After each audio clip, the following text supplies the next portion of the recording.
বিয়ে, জন্মদিন, যে কোনো উৎসব আনন্দ অনুষ্ঠানে খুব সুলভে অত্যাধুনিক ডিজাইনের মেহেন্দি পরানো হয়। ঠিকানা গোড়াবাজার, বহরমপুর। যোগাযোগের নম্বর 8617444283।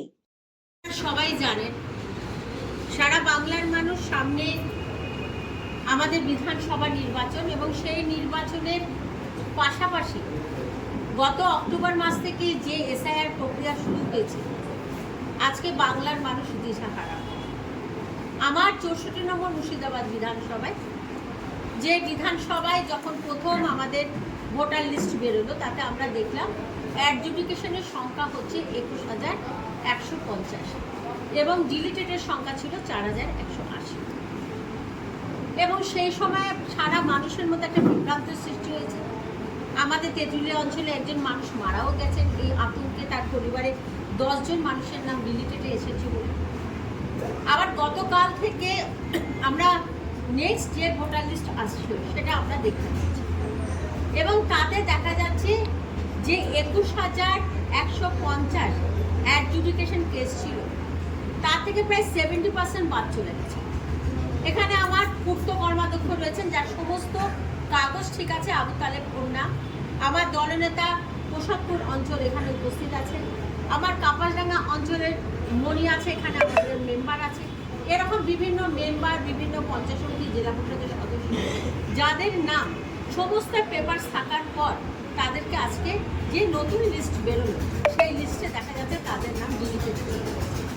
এইভাবে ধরে ধরে কেবলমাত্র আগামী দিন পশ্চিম বাংলায় বিধানসভায় বিজেপি মসনদে বসবে বলে তারা প্রতিটা বুথে ধরে ধরে আমাদের কর্মী, আমাদের যারা নেতৃত্ব আছে, যারা তৃণমূলের ভোটার আছে, তাদের নাম বসে বসে এখানে বাদ।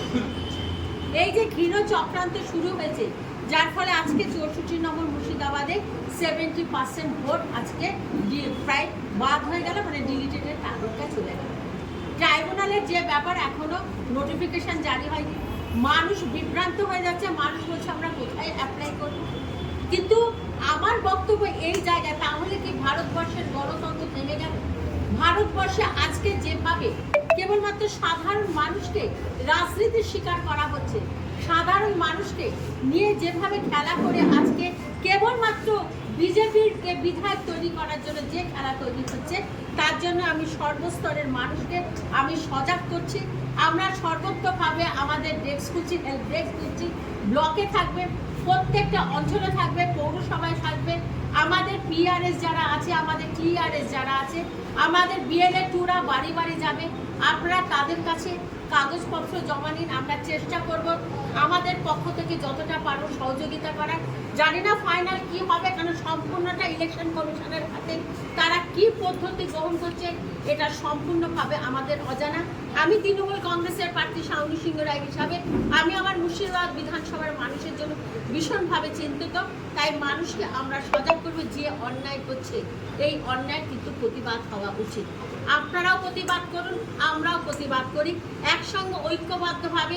আজকে সাধারণ ভারতবর্ষের নাগরিক হবার পরও, এই ভারতের মাটিতে জন্মগ্রহণ করার পরও, এই ভারতের বিভিন্ন ভোটে অংশগ্রহণ করে ভোট দেওয়ার পরও আজকে আমাদেরকে, আমাদের বিভিন্ন লিডারশিপকে, আমাদের সাধারণ মানুষকে ভোটার লিস্ট থেকে বাদ দেওয়া হচ্ছে।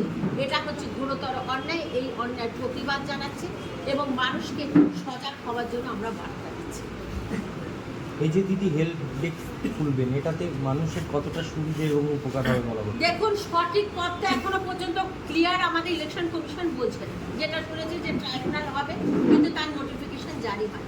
আমরা হেল্প ডেস্ক খুলে মানুষের কাগজপত্র রেডি করবো, কারণ আমাদের গ্রামীণ এলাকার মানুষ তারা অত বেশি সচেতন নয়, যাতে ট্রাইব্যুনালে পেয়ার করে করতে পারে। তার জন্য যতটুকু হেল্প করার আমরা নিশ্চয়ই করব।